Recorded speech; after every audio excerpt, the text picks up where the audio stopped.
Thank you so much, Charlene. Our message will be a two-part message. I will deliver the message to the country, and my brother will come on up and deliver the message for the people of Siaya County and its borders. Ladies and gentlemen, it is such a privilege to stand before you today. Bless the Lord, O my soul, and forget not all his benefits.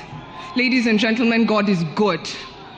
God is good all the time, and his plans for us are always good. His plans are especially good for those that love him, and my father loved him, and my mother loved him, and I loved him.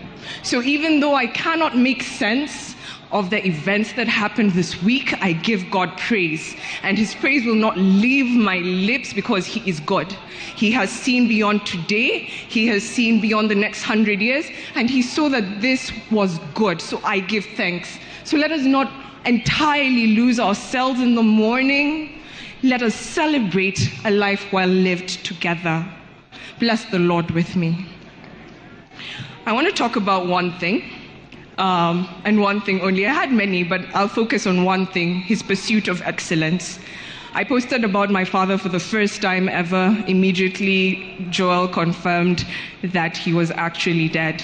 He did not like social media. He did not like being in the limelight. He appreciated just doing his work in the silence and not having people talk about it. So not many people knew he was my father, and not many people knew we were related.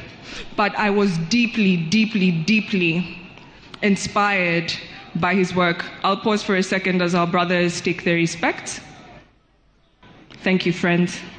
God bless you. So I'll talk about his pursuit of excellence. In the aftermath of my post, I thought I was only posting it to my global team so that people know where I am and why I'm missing for a month or more. And it blew up, and I didn't expect that. But I promised I'd tell stories of his pursuit of excellence, and I'll tell two memorables right here, right now. A couple of people were digging around and asking, how is it that his daughter did all these things? She got her engineering degree from MIT and from Stanford and a business degree from Cambridge. Like, what kind of parent creates and upbrings children like this? And I'm here to share with you the kind of man that raises children like me. And I wish I could talk about Joey, but he likes his privacy even more. He's amazing and super smart as well. Now, parents, if you're wondering, how do I get my child to change not just Kenya, but the world? Live it. Our children learn by how we show up in this world. And people here have stolen my speech because I was going to talk about how he gave 110% to everything. He never needed to tell Joey or I, work hard, read hard, because we saw him. We saw him do it. Even before I was born, he was reading the Bible cover to cover every year. And on hard years, like 2022 was a hard year in our family, he read the Bible cover to cover twice. And there's a competition, and I'm the slowpoke in my family, but because we saw him live it, we were inspired to be it. That's the easiest way to teach your children to change the world. It's not telling them, it is doing.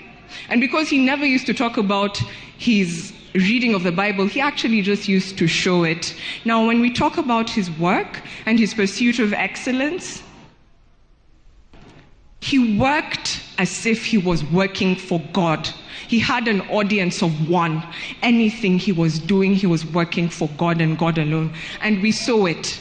Let me tell you, this man, when I was already in college and Joey was about to go into college, he went back to university in Nairobi with my peers. I'm not sure about you, but I wouldn't be that humble. I'm not sure I could make it with Gen Z in class. And he was in class with my classmates. Now let me set the stage for you.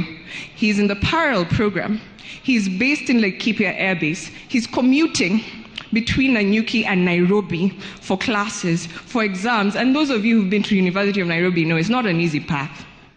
And Operation Linda Inchi was fully in session, and he had a lot of responsibilities in Laikipia Air Base across the borders, and this man excelled. He got a first-class honors with my generation.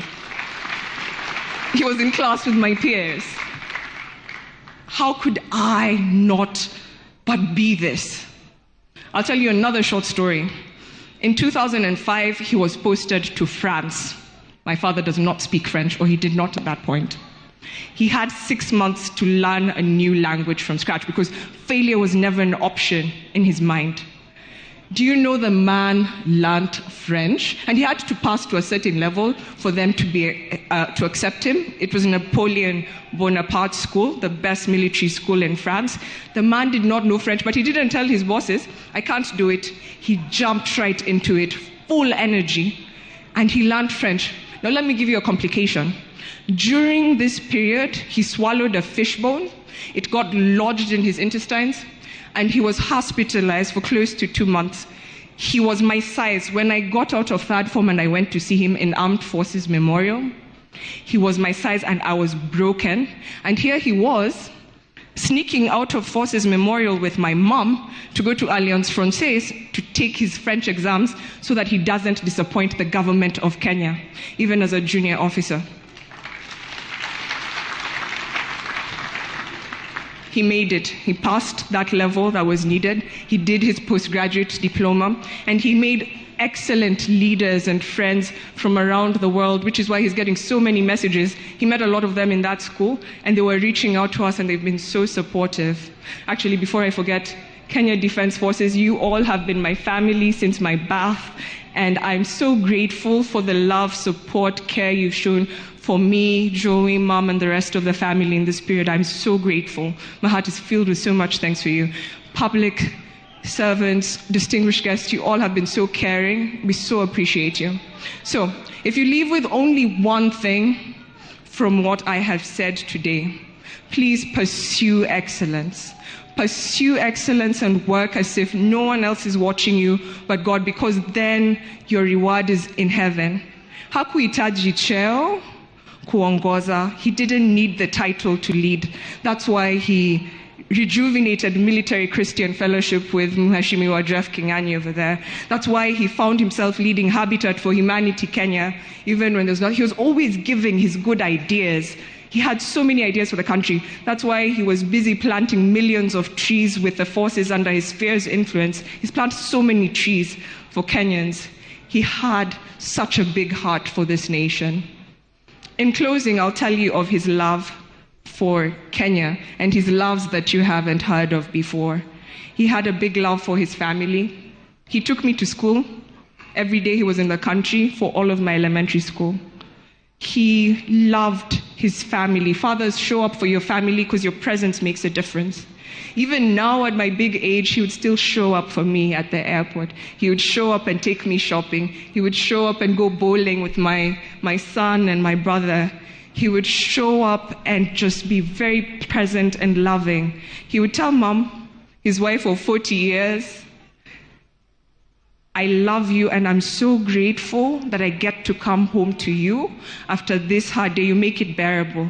He loved us so dearly. So please love your families and give your all. If all of us can just take a bit of this and give our all to the country, our country will be fast-forward in no time. And I look forward to carrying on that legacy with my brother, who will give his love letter to the people of Siaya, Elego, Kisumu, and the people of this land.